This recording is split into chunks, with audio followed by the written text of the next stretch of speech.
Yerushalmi Kiddushin, Daf Amud Aleph, à la deuxième ligne. Mechara Lazeh ve Kiddusha Lazeh. On repère dans les éditions de Arskol et Otveadar, sur la marge Yud point, une ou deux lignes en dessous. Mechara Lazeh ve Kiddusha Lazeh. Le père a vendu sa fille à Reuven, et ensuite il a marié à Shimon. Le père s'est moqué de son acheteur, et puis donc finalement il est marié à Shimon, il n'y a rien à faire, livré Rabbi Yossi ben Rabbi Yehuda. Selon Rabbi Yossi ben Rabbi Yehuda, comme on verra tout de suite. La Chachamim omrim, lo sirek ha'av ba'adon. Selon Chachamim, non, il n'a pas pu se moquer du maître. Le maître peut toujours la marier et faire sauter le mariage de Shimon. Parce que c'est le maître, lui, qui l'a devancé. Et la Gemara dit à quoi ressemble cette discussion de Rabbi Yossi ben Rabbi Yehuda et les Chachamim. Alors, on a ça qui est Omer, selon Rabbi Yossi ben Rabbi Yehuda, ça ressemble au cas où il a dit à une femme, l'Isha, qui est Omer l'Isha, arrête mekudeshet ilachar shoshim yom. Tu es ma femme dans 30 jours. Il lui met maintenant les kiddushin, il lui dit dans 30 jours tu seras ma femme. Il lui Omer l'Isha, arrête mekudeshet ilachar shoshim yom. Tu dis avec une femme, tu seras ma femme dans 30 jours. Ou bacher bekitza betor shoshim yom. Quelqu'un d'autre est venu entre-temps la marier. Shemen et mekudeshet l'asheni. Est-ce qu'elle n'est pas mariée au deuxième? Bien sûr qu'elle est mariée au deuxième. Donc selon Rabbi Yossi, c'est pareil. Puisque le maître, quand il a acheté sa servante, c'est comme s'il disait, je la marierai le jour où je ferai le yaoud. Comme on a vu que selon Rabbi Yossi ben Rabbi Yehuda, le mariage, le yaoud ne se fait qu'au moment où il est fait. Et pas rétroactivement avec l'argent de son achat. C'est au moment où il fait le yaoud, où il la réserve comme femme en échange donc du travail qu'elle lui doit. Et donc ça ne se fait qu'au futur. Si entre-temps le père l'a mariée à quelqu'un d'autre, elle est mariée avec quelqu'un d'autre. Par contre, Me'arshav, s'il lui avait dit tu es marié à moi dans 30 jours dès maintenant, rétroactivement si je le voudrais, donc Me'arshav lachar shoshim yom, dès maintenant mais dans 30 jours, il ou Omer l'Isha ret mekudeshet li Me'arshav lachar shoshim yom. S'il disait comme ça à une femme, tu es ma femme dès maintenant dans 30 jours, ou bacha vekitza betor shoshim yom, quelqu'un d'autre l'a marié entre temps. Shemen et mekudeshet lishniya, n'est-ce pas qu'on craint le mariage des deux? Donc ici tu dois craindre aussi le mariage du premier qui lui a dit Me'arshav. C'est pour ça que dans les Chachamim, quand le maître, c'est-à-dire si le père, il a marié, et qu'ensuite, l'acheteur de cette servante-là, il décide de faire yaoud et de la marier, eh bien, ça se fait rétroactivement. Donc, tu dois craindre les kiddushin même du maître. Le maître, l'acheteur de cette servante-là, c'est lui, finalement, qui a précédé rétroactivement. Donc, il se trouve que c'est lui qui a précédé, celui à qui le père, le deuxième, Shimon, à qui le père l'a marié. Donc, elle n'est pas, on craint pas d'après Chachamim. Le père ne peut pas se moquer comme ça du maître. Et donc, il faut, lui, considérer les kiddushin du maître. Pourquoi? Parce que c'est mikvar liksheyirtse. La Gemara explique mikvar liksheyirtse. Ça veut dire mikvar rétroactivement, en arrière, lorsqu'il voudra, liksheyirtse. Si dans 30 jours, je voudrais encore ces kiddushin, alors ils se feront rétroactivement dès maintenant. Et donc, elle est mekudeshet effectivement, rétroactivement, si l'acheteur veut la marier. La Gemara dit comme ça. Akol modim shimesia, shizirek ha'av ba'adon. Tout le monde est d'accord que s'il a marié en choupa, pas que kiddushin, qui est une réservation à l'Afrique, mais il a marié vraiment en choupa, là, tout le monde sera d'accord que quand le père a marié sa fille après l'avoir vendue, c'est valable et ça fait sauter donc l'option du maître de la marier. Ça s'appelle que si le père s'est moqué du maître, et c'est sûr ici que le mariage, il est plus fort, le mariage que le père a marié sa fille est plus fort que l'option du maître de faire Yehoud ensuite. Et Gemara dit les Hama. Il est écrit dans le Pasuk les Hama, il a vendu sa fille comme servante. Et là, j'apprends les Hama, Bilvad, il peut la vendre comme servante uniquement, sans option de mariage. Mais la Metu Mochalo Matneimo, il peut la vendre en faisant une condition avec lui, avec son acheteur, à condition qu'il ne puisse pas la marier. Livré Rabbi Meir.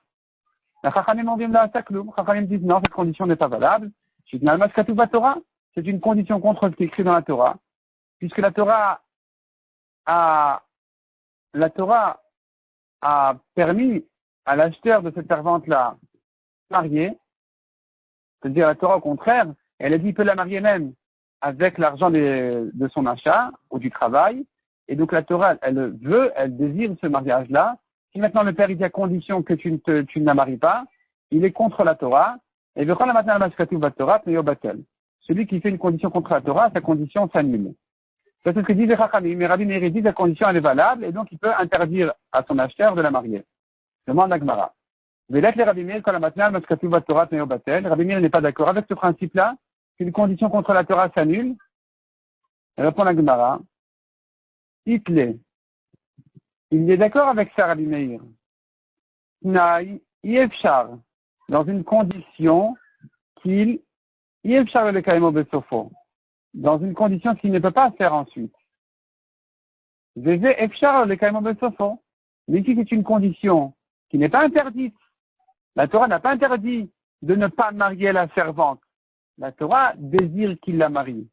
Donc si c'est une condition qui va contre la Torah interdit ou la Torah oblige de faire telle et telle chose et qui vient faire une condition contre la Torah, c'est là où Rabbi Meir sera d'accord que la condition s'annule automatiquement.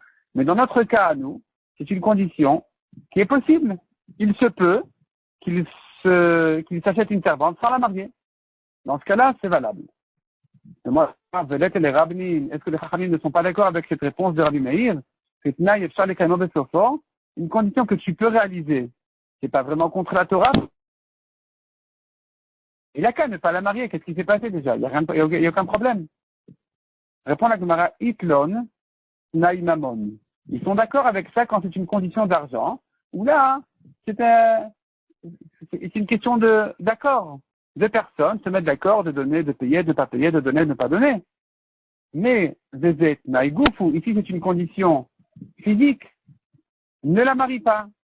Et ça, même si c'est pas directement opposé à la Torah, parce que la Torah reconnaît l'option de ne pas la marier, mais puisque c'est une condition physique, il ne peut pas la faire contre la Torah.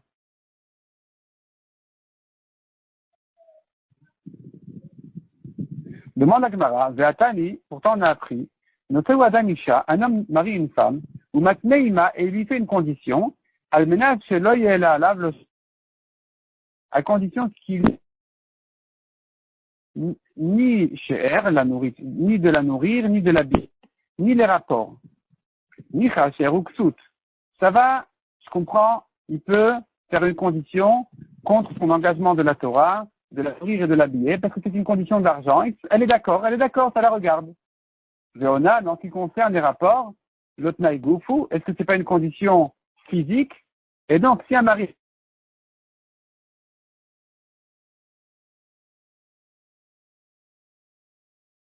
d'après ce qu'on vient de voir selon les Chachamim, qui disent qu'une condition physique s'annule automatiquement. Répond la Gemara Marabria Barada, Tiftar Bektana. Tu pourras interpréter ce cas-là pour une fille petite. Un homme marie une fille petite, et il lui dit à condition qu'il ne lui doive pas, ni de la nourrir, ni de l'habiller, ni les rapports, puisqu'une fille peut de ne pas avoir de rapport avec lui, alors ça peut se faire comme condition. Demande à Gemara, Leama, qu'est-ce que ce Tana fait du mot Leama? Quel dracha il va en faire? Ceux qui disent qu'il ne peut pas vendre sa fille en mettant une condition de ne pas la marier. La condition s'annule automatiquement. Alors, selon les Chachamim, on a dit que la condition s'annule automatiquement. Et Rabbi Meir, il a pris du mot Leama, il peut la vendre pour servante uniquement sans la marier.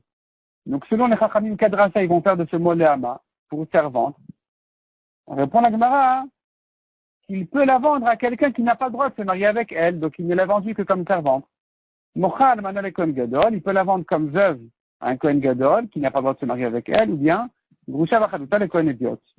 Il la vend à un Kohen Idiot alors qu'elle est divorcée, sa fille, ou bien qu'elle a fait Khalitza. Ma Mekayem Adentanya Leama. Ces mots-là, je pense qu'il faut les effacer. Et très après une connexion, on efface ces mots. Amar Abesi Barabiboun. Tiftar Balmana Minerusi. Il s'agit ici, quand on a parlé d'une veuve, il vient vendre sa fille veuve à un Kohen Gadol. Comment peut-il vendre sa fille veuve alors qu'il a déjà marié, qu'on a appris? Il n'a pas le droit de vendre sa fille alors qu'il avait déjà marié à l'époque. Donc comment elle peut être veuve et qu'il puisse la remarier ensuite? Il s'agit, répond la Gemara, Balmana Minerusi. Elle est veuve des fiançailles, des kiddushin. Et là, il a le droit de la revendre ensuite.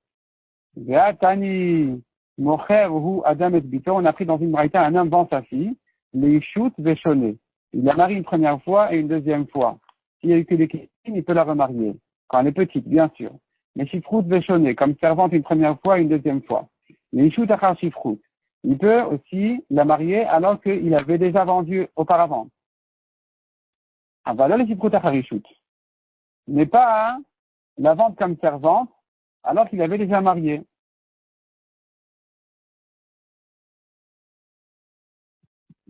Et donc, à cause de cette question-là, on était obligé de dire que quand il la vend à un Kohen Gadol veuve, c'est qu'elle était veuve que des Kiddushin. Parce que si elle était veuve plus que ça, il n'a plus le droit ensuite de la revendre. Amar Rabbi Yochanan, Tanaïm Inun. Rabbi Yochanan dit c'est une marloquet Tanaïm. Mandeit kal manan le Kohen Gadol, celui qui permet de la vendre veuve à un Kohen Gadol, dit les chiffres d'Acharishut, il permet de la revendre même en servante après l'avoir déjà mariée. Celui qui ne permet pas de vendre sa fille veuve à un Kohen Gadol, c'est parce qu'il pense qu'il n'a pas le droit de la vendre shifrout en servante achar ishut après l'avoir mariée une première fois.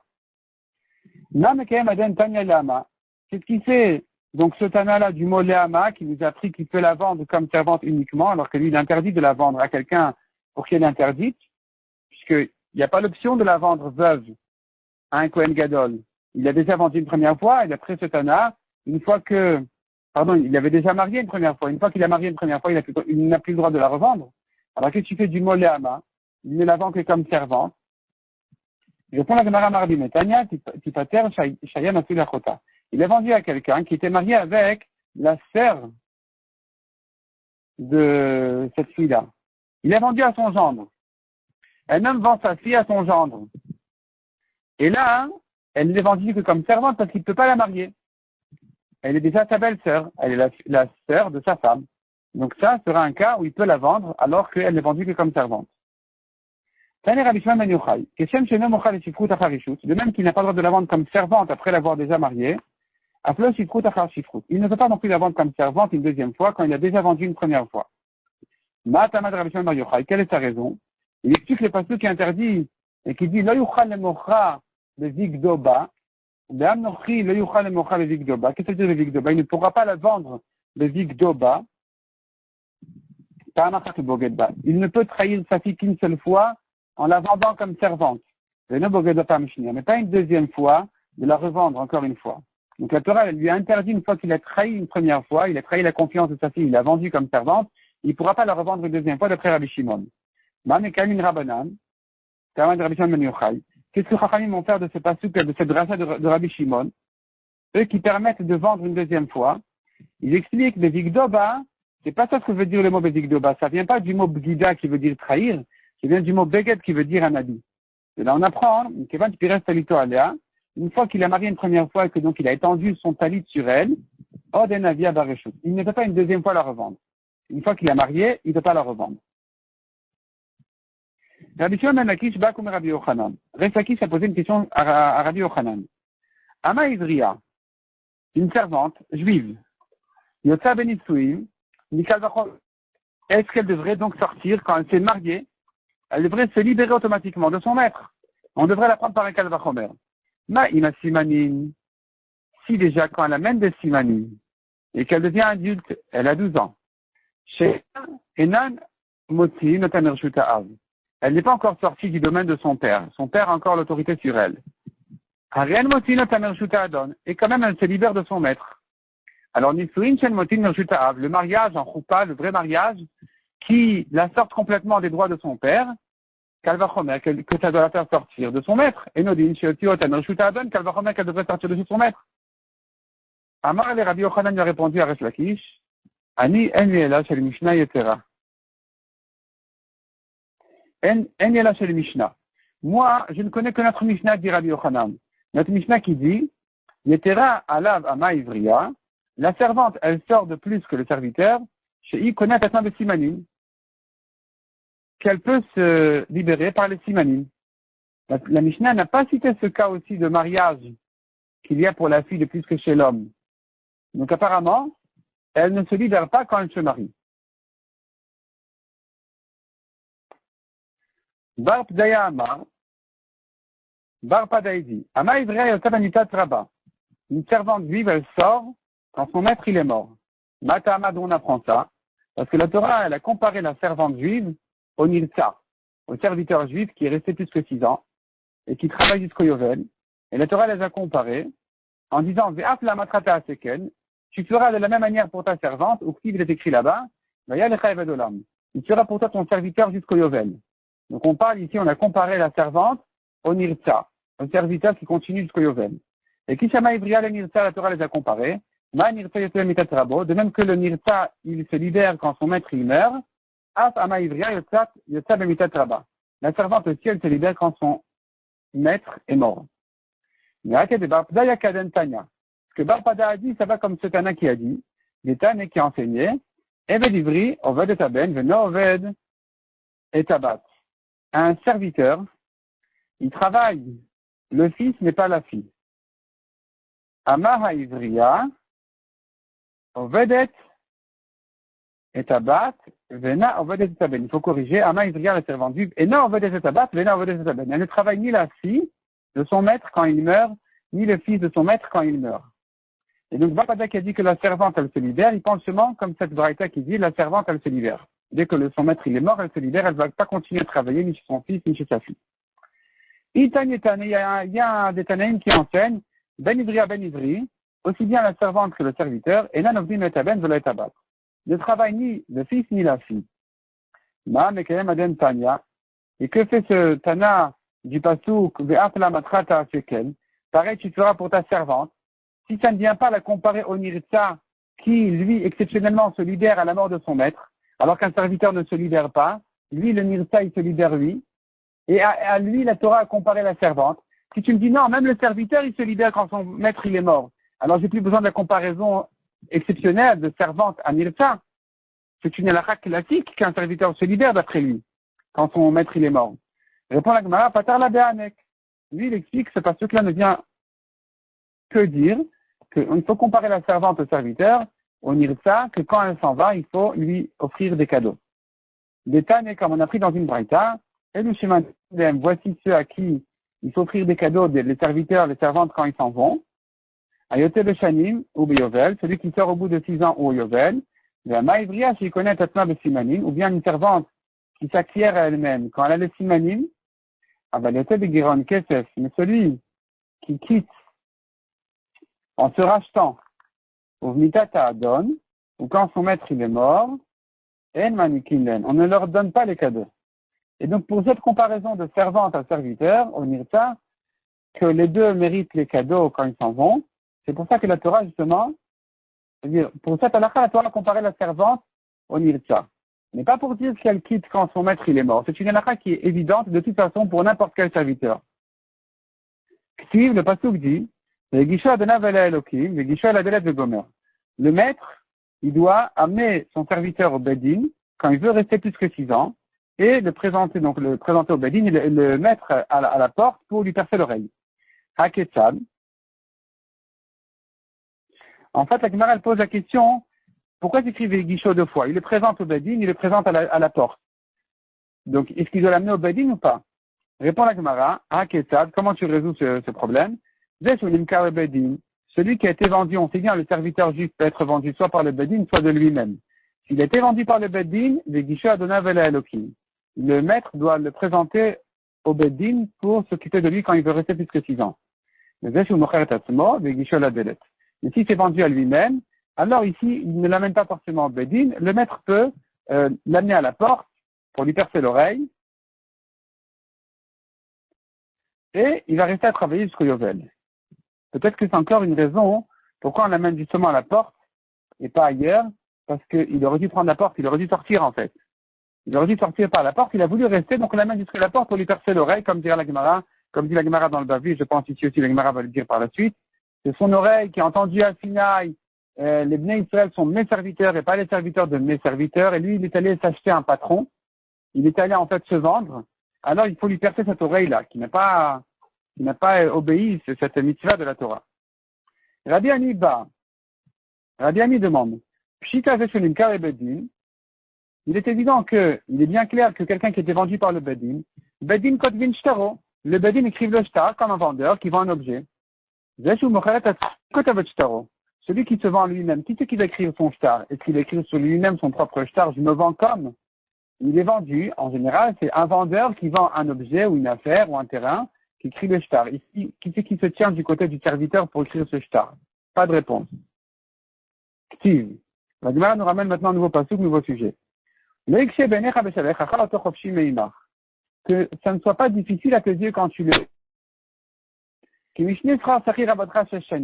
car il t'a travaillé doublement pendant 6 ans. Pourquoi Mishne Sra Sachir? En quoi c'est un travail double?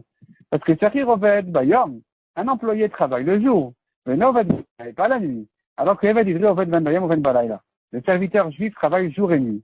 La Gemara s'étonne. La Torah dit, il n'a pas le droit, le goy qui a...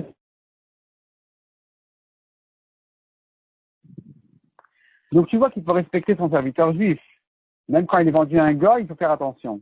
Calvachomer, quand il est vendu à un juif. Veat, Omer, Achen, et toi tu dis ainsi qu'il travaille jour et nuit, comment est-ce possible? Répond la Gemara Rabbi Ani Beshem Rabbi Yochanan, Rabo Masio Ishak Naanit, et son maître a le droit de marier à son serviteur sa servante Goya pour qu'il lui fasse des petits esclaves. Benimta Oved Ben Oyem Ben Balayla, il se trouve qu'il travaille jour et nuit. Rabbi Bar Mamal Ba comme Rabbi Ani. Il demande Rabbi Abba Bar Mamal devant Rabbi Ani. Agat Necha, imagine-toi, Shaya connaît Cohen. Il a acheté un serviteur Cohen. Est-ce qu'il peut lui donner une servante? Goya? À Marley, il a répondu. Et alors? L'Israël, le Eter Miklali Suru. Et si c'est un juif, son serviteur, n'est-ce pas que la Torah exceptionnellement a autorisé quelque chose qui est généralement interdit? Un juif n'a pas le droit de se marier avec une servante. Ici, son maître lui donne sa servante. Donc tu vois que c'est une exception. Si c'est une exception, eh bien, il en est de même pour un Cohen. Quand Shamun Rabbi Bar Mamal, quand Rabbi Abba Bar Mamal a entendu Kan, ainsi, Chazarbe, il a changé d'avis. Qu'est-ce qu'il a entendu? Il a entendu que Darash Rabbi Yehuda Berabiboun, il a enseigné Rabbi Yehuda Berabiboun, Hamelat Hazeh Nirtza. Quand on lui perce à l'oreille, il faut lui percer à l'aube de l'oreille. Chez l'œil Cohen, mais il passe seul. Parce que si c'est un Cohen, et que tu l'as percé l'oreille, tu lui as fait un défaut, il sera pas sous au travail du Beth Amikdash. Alors que quand tu lui perces à l'aube de l'oreille, c'est pas grave. Ça ne le rend pas Baal Moum. Rabbi Meir Omer, Minasachus Haenirtza. Rabbi Meir dit non, au contraire. Il faut lui faire le trou en haut dans l'oreille. Il connaît Rabbi Meir Omer, et donc Rabbi Meir, il en conclut que un Cohen serviteur qui veut rester encore travailler son maître plus que 6 ans, on ne va pas lui percer l'oreille, il ne peut pas rester chez son maître. Shemeyase Baal Moum, il passe le Minavoda parce qu'il va devenir Baal Moum, il aura un défaut, et il sera pas sous de la Avoda. Et donc, la Gemara va prouver de là que le Cohen ne se marie pas avec la servante. Au contraire, que le Cohen se marie lui avec la servante. La Gemara d'abord demande Ve'irata Sachus Pochot Minekarshina. La Torah n'a pas donné de mesure pour le trou qu'on lui fait à l'oreille. On n'a qu'à lui faire un tout petit trou, moins que Karshina, qui est une espèce de graine de plante, et qui est donc la mesure qui le rend Baal Moum, qui en fait un défaut. Alors on n'a qu'à lui faire un trou plus petit que ça. Répond la Gemara, Shem Yavol Ideh Karshina. Il risque de faire un trou un peu plus grand, et donc ça deviendra un défaut. Et la Gemara dit, mais et alors si c'est un défaut? Il y a volé des Karshina, et alors s'il aura un défaut? Ben tant pis pour lui, il n'a qu'à ne pas revenir au Mikdash. Répond la Gemara, non, ça c'est impossible. A Torah Amra Veshav Lachuzato. La Torah dit, il reviendra à son héritage, à sa place. Gaeno, tel qu'il était. Tel qu'il était, ça veut dire qu'il a le droit de travailler au Beth Amikdash, donc on ne lui perce pas l'oreille. On commence pas avec ça d'après Rabbi Meir qui dit que ça lui fait un défaut. Et la Gemara dit, mais attends, mais de quoi on parle ici? Il y a un serviteur qui veut rester plus que 6 ans et qu'il est question de lui percer l'oreille. Knu Mayanirsa, Elainken, Ayulo Ishaoubanim. Ishaoubanim, n'est-ce pas qu'on ne fait la rétia, on ne perce l'oreille qu'à quelqu'un, un serviteur, qui a une femme et des enfants, à qui le maître a marié sa servante Goya, et qui lui a fait des petits-enfants, des esclaves. Et là, le serviteur, quand il dit, je veux rester, j'aime mon maître, j'aime ma femme, j'aime mes enfants, là, la Torah a dit, s'il veut rester, on lui perce l'oreille. Donc, puisque la Torah ne parle que d'un cas comme ça, et qu'on a dit, mais attention, au Cohen, on ne perce pas l'oreille, ça va le rendre pas sourd, c'est la preuve qu'il n'y avait pas une autre raison de ne pas lui percer l'oreille. Ça veut dire que sans le défaut, on lui aurait lui percé l'oreille. C'est la preuve qu'il avait une femme et des enfants, parce que si on ne lui avait pas marié une servante, de toute façon, il n'était pas question de lui percer l'oreille.